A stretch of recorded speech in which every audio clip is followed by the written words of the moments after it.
இந்த கைதுக்கு நான் பயப்பட மாட்டேன். இன்னும் 100 முறை பேசுவேன், மீண்டும் பேசுவேன். நிச்சயமாக டபுள் மீனிங்லலாம் பேசவே இல்லை. நான் ஒரே மீனிங்கில் தான் பேசினேன், சிங்கிள் மீனிங்கில் தான் பேசினேன், மீண்டும் பேசுவேன். இது நான் ஒரு ஆட்சியாகவே நான் பார்க்கலைங்க. இது வந்து ஒரு சர்க்கஸ் கூடாத மாதிரி நான் பார்க்குறேன். திமுக சட்டமன்ற உறுப்பினர்களை பார்த்தா அவங்க கைது செய்ய தோணும். அதிமுக சட்டமன்ற உறுப்பினரை பார்த்தா எப்படியாவது அவங்கள சோஃபா ஆரம்பித்து பர்ச்சேஸ் பண்ணணுன்னு இந்த அரசு முயற்சிக்குது. எனக்கு இருக்கக்கூடிய ஒரே வருத்தம், சில தலைவர்கள் நான் பேசுனதை முழுசாக கேட்காமலோ பார்க்காமலோ ஆராயாமலோ நான் தவறாக பேசிட்டேன் அப்படின்னு கண்டனம் தெரிவிச்சிருக்கிறாங்க. அது எனக்கு கொஞ்சம் வருத்தமாக இருக்குது. நான் எந்த நேரத்தில் அந்த மாதிரி தவறான எண்ணத்தில் நான் பேசவே இல்லை. விவசாயிகளுக்கு ஆதரவாக பேசுனதுக்காக இந்த தரங்கெட்ட அரசு கைது செஞ்சுருக்கிறாங்க.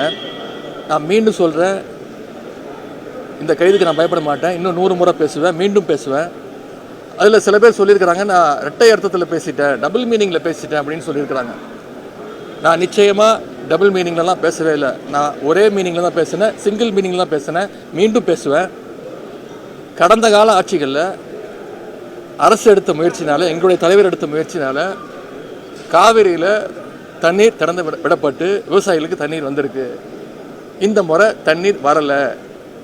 காவிரிக்கு தண்ணீர் வரணும். இதைத்தான் நான் பேசினேன். இதை மீண்டும் மீண்டும் நான் பேசுவேன்.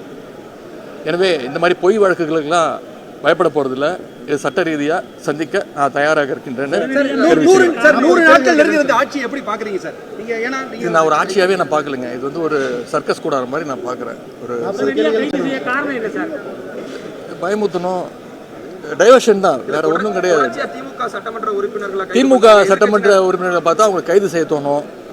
அதிமுக சட்டமன்ற உறுப்பினரை பார்த்தா எப்படியாவது அவங்கள சோஃபா ஆரம்பித்து பர்ச்சேஸ் பண்ணணுன்னு இந்த அரசு முயற்சிக்குது. 2.5 மாத காலத்தில் வந்து பலரையும் வந்து திமுக சட்டமன்ற உறுப்பினர் இருக்கட்டும், இப்போ எதிர்க்கட்சி தலைவரையே வந்து கைது செய்யும் நடவடிக்கையில் இந்த அரசு ஈடுபட்டிருக்கு. வரக்கூடிய காலங்களில் உங்களை எப்படி நீங்கள் வந்து அணுக போறீங்க, என்ன செய்ய போறீங்க? இந்த முதலமைச்சருக்கு திமுகவோட வரலாறு தெரியல, தமிழ்நாட்டுடைய வரலாறு தெரியல, தெரியாமல் இதெல்லாம் பண்ணிகிட்டு இருக்கிறாரு. மக்கள் இதெல்லாம் பார்த்துக்கிட்டு இருக்கிறாங்க. நிச்சயம் மக்கள் இதற்கான பதிலை தர வேண்டிய நேரத்தில் நிச்சயம் தருவாங்க. இது முடிச்சுட்டு நாங்கள் சட்டமன்ற உறுப்பினர் அத்தனை பேரும், முக்கிய தலைவர்கள், மூத்த தலைவர்கள் அத்தனை பேரும் எங்களுடைய தலைவரை பார்க்க தலைவருடைய இல்லத்துக்கு செல்கிறோம். தலைவர் வந்து எங்களுக்கு தகுந்த அறிவுரையை கூறுவாங்க. நன்றி.